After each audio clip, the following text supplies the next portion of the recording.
रहते हैं और मृत्यु के बाद भी उनको कोई कष्ट नहीं होता है। सत्संग जीवन में आनंद देता है और मरने के बाद भी आनंद देता है। प्रेमानंद जी महाराज मृत्यु से पहले बोलते हैं कि मुझे मरने का कोई दुख नहीं है, मैं तो और आनंद में रहूंगा। मेरे और परमात्मा के बीच में शरीर है वो हट जाएगा, हमारे और परमात्मा के साथ मिलन हो जाएगा। हमें सत्संग की बातों को हमारे जीवन में धारण करनी चाहिए, फिर ही उसका प्रभाव पड़ेगा। अगर हम सत्संग की बातों को जीवन में उतारेंगे नहीं तो सत्संग का प्रभाव थोड़ा कम पड़ेगा। महाराज जी कहते हैं कि एक बार अन्न दान करने से उसकी एक बार की भूख मिट जाती है। अगर किसी को अगर एक सत्संग में लगा दे तो उसके अनंत जन्मों की भूख मिट जाती है। मनुष्य के अंदर जो परम आनंद की भूख है वो केवल सत्संग ही मिटा सकती है। हमें छोटों और बड़ों दोनों को सत्संग में लगाना चाहिए। जरूरी नहीं है कि छोटे बच्चे सत्संग नहीं समझ सकते। उदाहरण के लिए अभिमन्यु, अगर इस जन्म में हम सुधरना चाहते हैं तो वो सत्संग के द्वारा सुधर जा सकते हैं। जो पिछले जन्म में सुधरा हुआ हो तो इस जन्म में बिगड़ भी सकता है। तो जरूरी नहीं है कि हम पिछले जन्म में चोर थे तो इस जन्म में भी चोर रहेंगे। सत्संग के द्वारा सब सुधर जाते हैं। हमें संसार में संतोष करना चाहिए और भगवत कार्य में संतोष नहीं कर रखना चाहिए। हमारे स्वरूप के अंदर संतोष है, बस संसार और परमात्मा में अलग अलग संतोष रखना चाहिए। संसार का मतलब है का सत जो प्राप्त है, सत का संग ही सत्संग है। सत्संग मनुष्य का पूरा जीवन बदल सकता है जो है वो कभी नष्ट नहीं होता है। परमात्मा कभी नष्ट नहीं होते। संसार है वो प्रति क्षण नष्ट होता है। हमारा अस्तित्व यह शरीर नहीं है। जब किसी की मृत्यु होती है हम उसके लिए श्राद्ध करते हैं, पर उसका शरीर तो हमने जला दिया था, तो ये श्राद्ध क्यों? हमारी आत्मा के लिए। बस आत्मा ही हमारा अस्तित्व है, शरीर नहीं। हम यानी आत्मा और परमात्मा दोनों एक ही है। यानी हम कभी नष्ट नहीं हो सकते। नारायण नारायण। ये देखो कितनी अच्छी बात बताई है। प्रांजल बताओ। नारायण नारायण। सत्संग को समझने लग जाए तो वो परिवर्तन साफ साफ दिखाई देने लग जाता है और यदि उसे जीवन में उतार ले तो महात्मा बन जाते हैं। महात्मा का अर्थ है उसके जीवन में सिर्फ दुख का सर्वथा नाश हो जाता है और उसके संपर्क में आने वालों का भी जीवन उत्तम हो जाता है। सत्संग के प्रभाव से हम अपने जीवन में आत्मा का अनुभव कर लेते हैं अथवा परमात्मा का प्रेम भी प्राप्त कर लेते हैं। सत्संग सुनने वाले की मृत्यु आनंददायक होती है।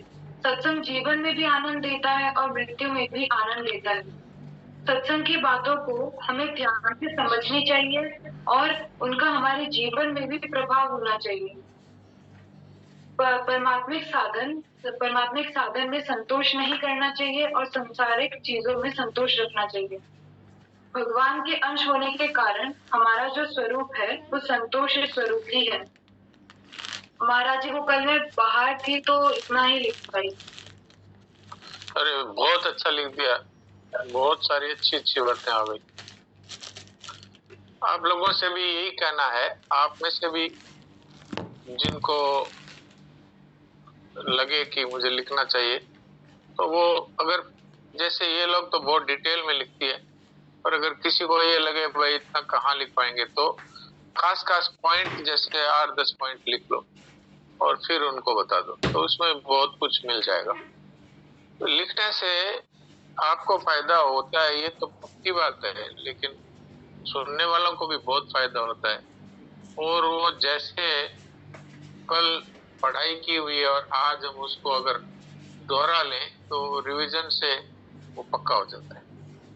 और ये जो आध्यात्मिक विद्या है ये सत्य है, सत्य है, उसका कभी नाश नहीं होता। जो संसार की विद्याएं हैं वो तो इस जन्म में सीखी हुई अगले जन्म में काम नहीं आती, लेकिन ये जो आध्यात्मिक विद्या है इस जन्म में सीख ली तो वो अगले जन्म में भी आपके पास रहेगी। क्यों? वो सत्य है, परमात्मा की तरह ही। परमात्मा की तरह ही परमात्मा की और आत्मा की बातें हैं, वो सत्य है, इसलिए उनका नाश नहीं होता। तो वो ढक सकती है कुसंग के कारण से, लेकिन वो मिट नहीं सकती, तो वो कभी न कभी आपका उद्धार कर डालेगी। तो इसलिए सत्संग की बातों को, जैसे राधिका है, प्रांजल है, ये लिखती हैं, ऐसे ही आप लोगों में से भी बहुत लिखने वाले हैं, तो मैं समझता हूँ अगर वो लिखें तो बीच बीच में आप लोगों को भी जैसे हैंड रेज करेंगे तो कभी कभी आपको भी मौका मिलता रहेगा। अभी तो प्रांजल और राधिका दो ही मुख्य रूप से बोलती हैं। जयेश भाई भी लिखते हैं, पर ये दोनों इतना अच्छा बोल देती हैं कि फिर वो कोई पॉइंट प्राय छूटता ही नहीं। तो फिर भी हम तो यही सोचते हैं कि अधिक से अधिक भाई बहन इसको लिखें, तो कुछ न कुछ नई बात मिलेगी। और हमारे ज्योति बहन है, वो रिकॉर्डिंग करती है, कभी कभी नहीं कर पाती है, तो यदि वो नहीं कर पाए तो सोहन जी, हमारे सांगवान जी है, ये सॉफ्टवेयर इंजीनियर हैं, ऐसा मेरा मुझे कुछ याद आता है, तो ये रिकॉर्ड कर सकते हैं। अगर पहले इनको दिन में ही कह दें कि भाई आज मैं नहीं रिकॉर्ड कर पाऊंगी तो वो कर लें। तो ये जिन लोगों को, जिनके बच्चों को सत्संग में बैठने का किसी कारण से मौका नहीं मिलता, मान लीजिए उनका उसी टाइम ट्यूशन है या उसी टाइम कुछ ऐसा है, कोई टीचर आ जाते हैं या कहीं जाना पड़ता है कोचिंग में, तो उनके लिए ये जो रिकॉर्डेड सत्संग है, ये खाली टाइम में उनको बिठा के और घर के सभी लोग बैठ जाओ और सुनो। तो ये एक प्रकार से जो शाम सत्संग नहीं कर पाते हैं तो उनको ये सुविधा है रिकॉर्डिंग होने से। तो इस सत्संग का विशेष लाभ अपने को मिल सकता है। अभी ये सत्संग अपने को मिल रही है ना, इसलिए इसका महत्व हमारे समझ में नहीं आ रहा। जो कोई चीज मिल जाती है तो उसकी दुर्लभता का पता नहीं लगता। जैसे गंगा जी हैं, तो जब हम गंगा जी जाते हैं, वहां महीने भर रहते हैं, गीता भवन में सत्संग करते हैं, तो उस समय में इतना गंगा जल होता है कि उसको नहा भी लेते हैं, उसमें कपड़े भी धो लेते हैं और उसमें उछलते कूदते भी हैं। लेकिन वही गंगा जल राजस्थान में अपने को कोई अगर एक चम्मच भी दे तो दोनों हाथों में लेते हैं, कहीं नीचे ना गिर जाए, क्योंकि वहां वो उपलब्ध नहीं। तो जहाँ उपलब्धता होती है वहां पर उसकी दुर्लभता का पता नहीं लगता। तो अभी अपने को सत्संग मिल रहा है तो अपने सोच रहे हैं ये तो क्या है, ऐसी उपेक्षा होती है। और जब नहीं मिलेगा तब ये ऐसी दुर्लभ चीज है कि आपको कहने को बहुत सारे प्रवचनकार, कथाकार मिल जाएंगे, लेकिन वहां आपको ये बातें मिलनी बहुत ही मुश्किल है। वहां तो आपको कहेंगे भाई चला चली बन जाओ और दक्षिणा चढ़ा दो, और उनको खुद को धन से प्रेम है, मान बढ़ाई से प्रेम है, तो इसलिए वो कोई सच्ची बात आपको नहीं बता पाएंगे। ये तो संतों की कृपा से हम लोगों को ये सब मिल गया है। स्वामी जी महाराज हैं और स्वामी राम सुखदास जी महाराज, स्वामी शरणानंद जी महाराज, श्रद्धेय सेठ जी श्री जयदयाल जी गोविंद का, जो चुरू के अग्रवाल थे और आज भी उनकी हवेली है वहां, और उन्होंने इतना बड़ा काम किया कि पूरे विश्व में धर्म की सबसे बड़ी प्रेस, गीता प्रेस, उन्होंने खोल दी, जिससे आज भी करोड़ों पुस्तकें छप रही है, करोड़ों भारतीयों का और विश्व के लोगों का भी वो कल्याण कर रही। तो और खुद उन्होंने भगवान विष्णु के दर्शन किए, और श्रद्धेय भाई जी श्री हनुमान प्रसाद जी पोद्दार, वो रतनगढ़ के पोद्दार थे, तो इन्होंने कितना बड़ा काम किया। कल्याण पत्रिका आज भी गीता प्रेस से प्रकाशित होती है। तो ये इन लोगों की बातें हम लोगों को मिल गई, तो आज हम आप लोगों के सामने ये बातें कर रहे हैं। पर ये बातें बहुत दुर्लभ है मिलनी। अब इस शरीरों का पता नहीं, जैसे महाराज जी का शरीर नहीं रहा, सेठ जी का शरीर नहीं रहा, भाई जी का शरीर नहीं रहा, सनातन जी महाराज का शरीर नहीं रहा, ऐसे ही आज जो बोल रहे हैं, जो सुन रहे हैं, उनके शरीरों का क्या पता है। तो ये कब बंद हो जाएगा पता ही नहीं। तो जब तक ये सत्संग मिलता है, विशेषता से इसमें लगना भी चाहिए, दूसरों को भी लगाना चाहिए, और इसमें अपना स्वार्थ भी है और परमार्थ भी है। स्वार्थ क्या है?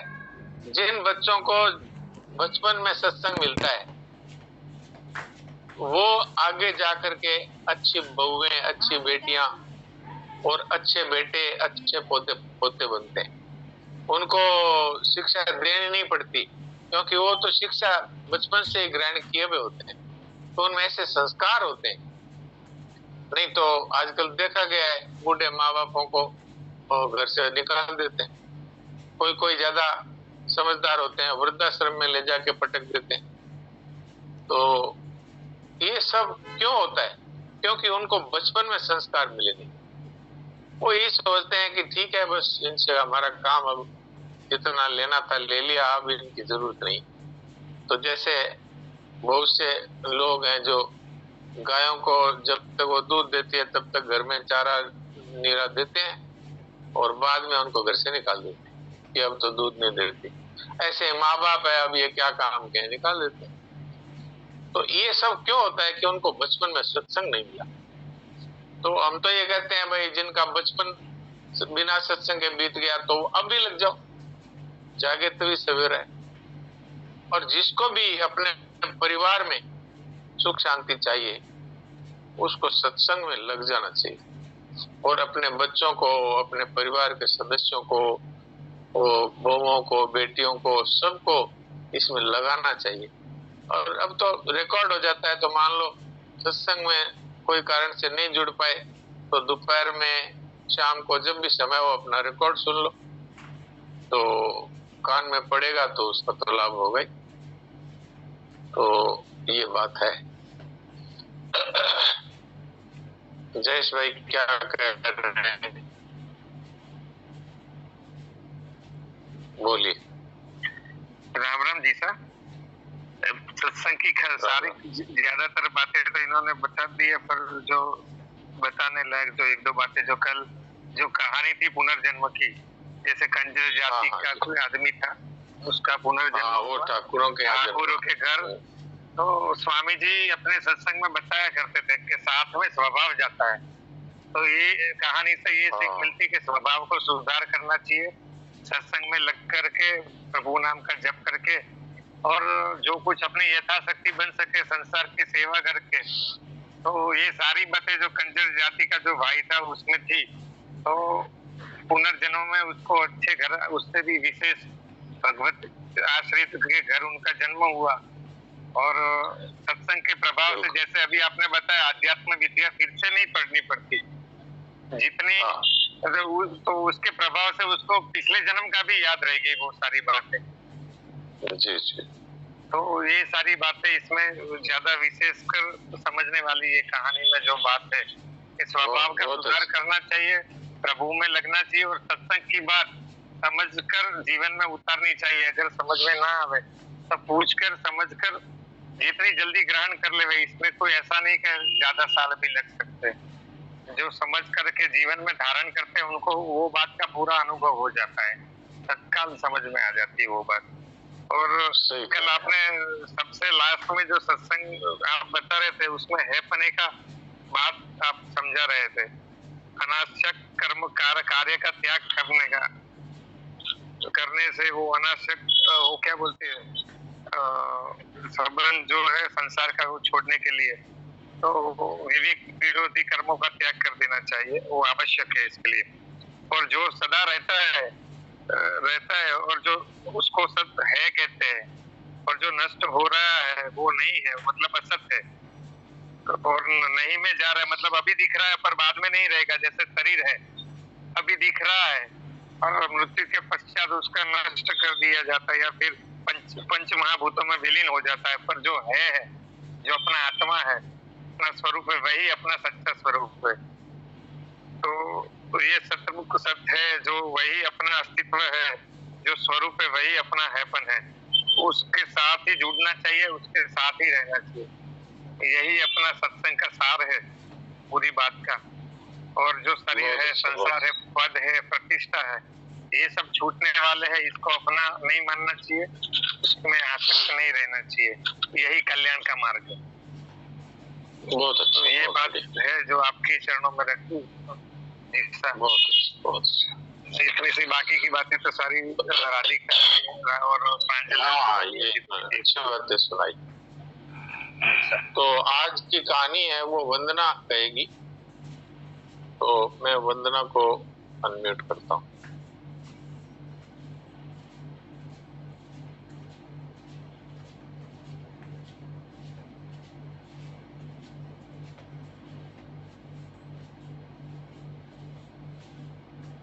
हाँ वंदना सुनाओ। राम राम, प्रणाम जी सर। आज की कहानी का शीर्षक है संस्कार एक पीढ़ी से दूसरी पीढ़ी तक आगे जाते हैं और रहते हैं। तो ये सुंदर प्रसंग है।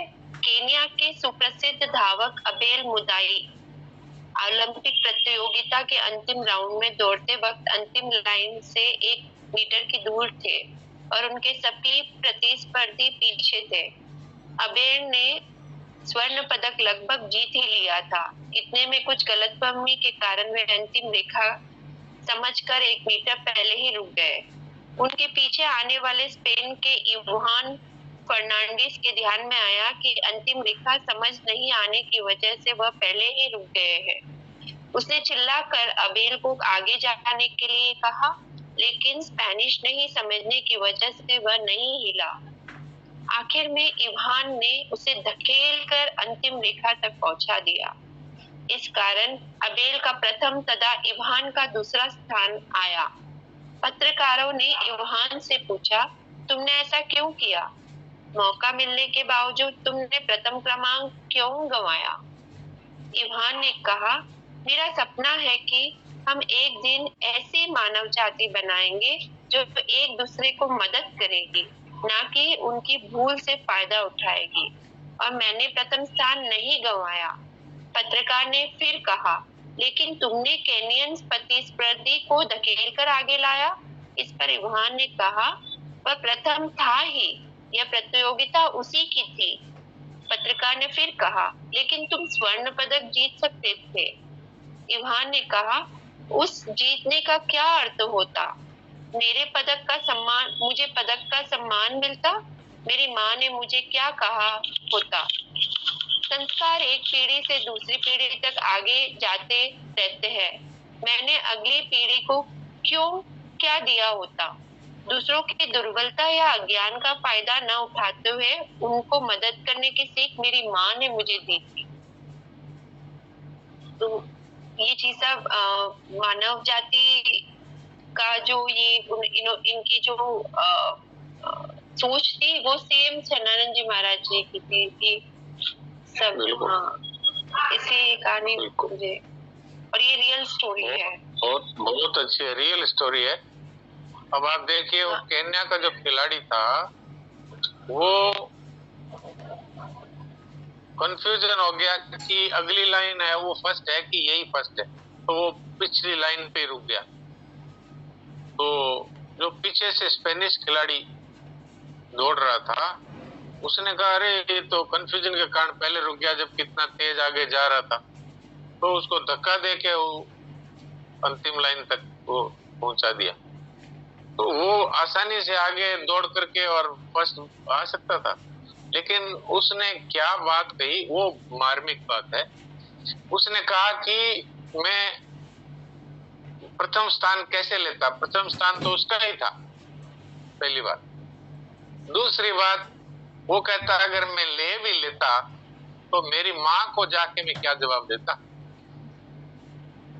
सोचिए, अर्थ क्या है कि उसकी माँ ने उसको ये सिखाया था कि ईमानदारी है वो जीवन में सबसे बड़ी चीज है, बेईमानी है वो मनुष्य को नीचे गिराती है। और हमारा उद्देश्य होना चाहिए दूसरों की सहायता करना, न कि दूसरों की भूल से लाभ उठाकर आगे बढ़ना।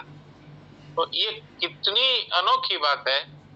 जिन लोगों को वास्तव में सत्संग नहीं मिला इस तरह का, लेकिन उनको उनकी माँ का सत्संग मिला।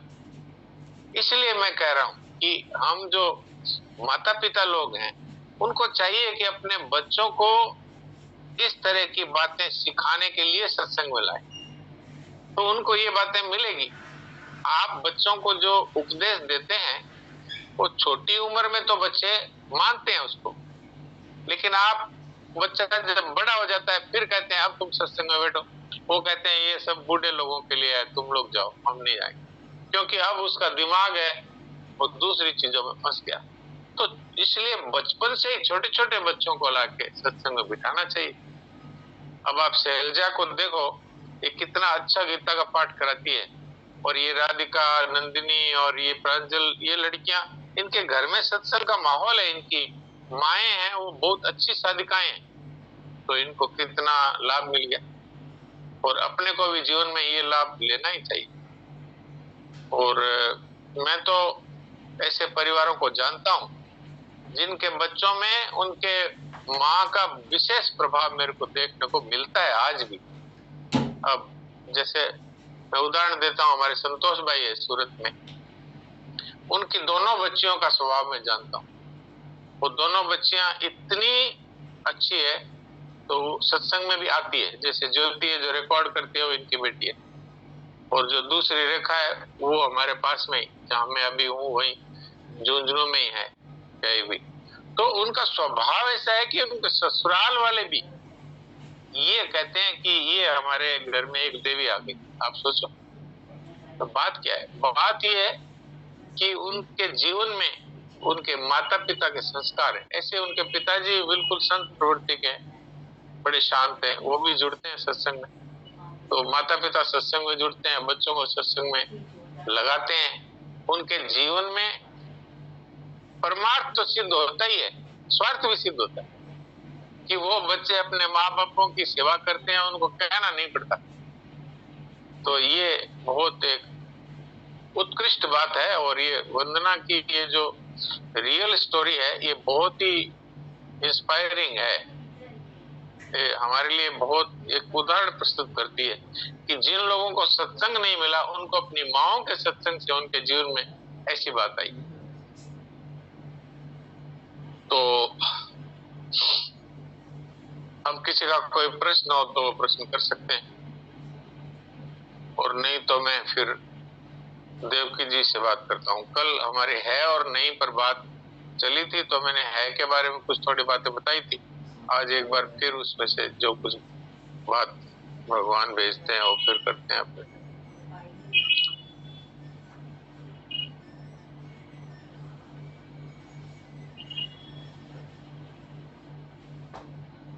हाँ देवकी जी, कुछ बताइए। नारायण नारायण नारायण नारायण नारायण। जो बात चल रही थी जी, वो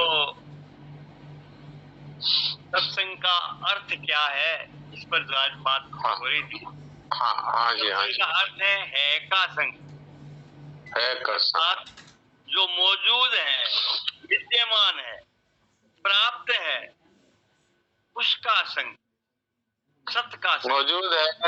मौजूद है, विद्यमान है और प्राप्त है। विद्यमान है, प्राप्त है। अब सोचिए कि जो प्राप्त है उसको तो हम जानते ही नहीं, और जो कभी प्राप्त नहीं हो सकता उसके पीछे दौड़ रहे। जो प्राप्त है उसको हम जानते नहीं, और वो जो प्राप्त है अगर उसको जान जाए तो हमारे जीवन में सारी अशांति समाप्त हो जाए और हमारे जीवन में पूर्णता आ जाए। आप देखो, संत महात्माओं, जो सच्चे संत महात्मा हैं, उनके पास एक पैसा नहीं, लेकिन उनके चेहरे पर जो शांति, जो प्रसन्नता है, जो संतोष है, वो क्या किसी अरबपति के भी चेहरे पर मिलता है? अरबपति तो बेचारे ऐसे परेशान हैं कि उनको घर से बाहर निकलना भी मुश्किल हो रहा है कि भाई बाहर निकलेंगे तो पता नहीं कौन मार डालेगा। उनके बच्चों को भी स्कूल जाने के लिए पीछे 2-2 गार्ड जाते हैं कि इनको भी कोई अपहरण करके ले जाएगा। और उनको अपने पैसे का अभिमान तो है, लेकिन डर भी इतना है कि कोई चोर डाकू आकर के हमको मार के ही पैसा ले जाएंगे, नहीं तो इनकम टैक्स वाले ही ले जाएंगे। तो वो कितने दुखी हैं हम इसकी कल्पना भी नहीं कर सकते। और जिनके पास एक पैसा नहीं है वो आनंद में। तो ये स्थिति हम सबको मिल सकती है। कब? कि जब हम है का संग करें। आप कहेंगे भाई प्राप्त है तो हमको पता तो है नहीं, तो उसका संग कैसे करें? तो मैं कई बार बता चुका हूं, एक बार फिर बता देता हूं। परमात्मा को तो हम नहीं देख पाते, लेकिन अपने आप का जो अस्तित्व है उसको क्या कोई नकार सकता है? किसी को यदि कह दें कि तुम हो या नहीं हो बताओ, तो वो हंसेगा, ये क्या बोल रहे, मैं तो हूं ही। अब वो ये कहता तो है, पर वो कहता है शरीर को लेकर, नाम को लेकर। मेरा ये नाम है, मेरी ऐसी शक्ल है, मेरा ये गांव है, मेरा ये घर है, मेरी ये जमीन है, इस सब को लेकर के वो अपना परिचय देता है। लेकिन आप बताइए कि ये शरीर और ये गांव और ये मकान और ये जमीन और ये धन, ये आप के साथ जब नहीं रहेगा तब क्या आपका अस्तित्व मिट जाएगा? कल भी मैंने बताया था कि सब कुछ यहीं रह जाएगा लेकिन आप आगे जाएंगे। तो वो कौन है कि जो सब कुछ यहीं रह गया शरीर सहित और फिर भी वो आगे जाता है? वो कौन है? वो है हम। तो वो आज भी है। आज भी हमारा जो एग्जिस्टेंस है, जो अस्तित्व है, जो हमारा होनापन है, वही तो आत्मा है और वही तो परमात्मा है। वो हमें प्राप्त है कि नहीं? बताइए, किसको प्राप्त नहीं है बताइए? और हमारी दृष्टि उस पर नहीं। सनातन जी महाराज क्या कहते हैं? है को जो हमें प्राप्त है उसी का संग करना है। संग करने का मतलब कि वही वास्तव में हमारा वास्तविक धन है। इसका अर्थ कोई ये ना समझे कि भाई रुपया पैसा वो सड़क पे फेंक दो, परिवार वालों को छोड़ करके भाग जाओ। इसका ये अर्थ नहीं। आप जिस स्थिति में है वही वैसे ही रहें, लेकिन महत्व आपके जीवन में किसका है ये मूल बात। आप किसका संग करना चाहेंगे ये मूल बात। तो आप कहेंगे फिर है का संग कैसे करें? है का संग तो स्वतः है, लाना थोड़ी है कहीं से। वो तो है, हमारा अस्तित्व है। अब जिस अस्तित्व को हमने महत्व ही नहीं दिया उसको तो महत्व देना है, और जिसको हमने महत्व दिया उसको महत्व तो नहीं देना है, लेकिन उसका सदुपयोग करना है, उसकी सेवा करना। तो आप कहेंगे सदुपयोग किसका करना है? सदुपयोग उसका करना है जो हमें मिला है। और सेवा किसकी करनी है? कि जो सामने आया है। तो मिला क्या है? ये शरीर मिला है, बुद्धि मिली है, मन मिला है, धन मिला है, ये शक्ति मिली है, ये योग्यता मिली है, ये पढ़ाई मिली है, जानकारी मिली है। तो ये जो मिला है इसका तो सदुपयोग करना है। सदुपयोग क्या है इसका? सबकी सेवा में लगाना। सेवा का अर्थ क्या है? काम आ जाना लेकिन कुछ न चाहना। आप कह सकते हैं अच्छा काम तो आ जाए और कुछ न चाहें तो हमारा काम कैसे चलेगा? जब आप दूसरों के काम आएंगे तो अपने आप आपकी इतनी कीमत हो जाएगी कि आपका निर्वाह स्वतः होगा। आप देख लो, जो दूसरों के काम आए हैं उनका जीवन बिना किसी कठिनाई के स्वतः भगवान की कृपा से और समाज की सेवा से चलता है। मैंने तो देखा है स्वामी राम सुखदास जी महाराज एक पैसा नहीं छूते थे, लेकिन उनको जो कुछ मिलता था सांसारिक दृष्टि से भी वो हमने देखा भी नहीं है।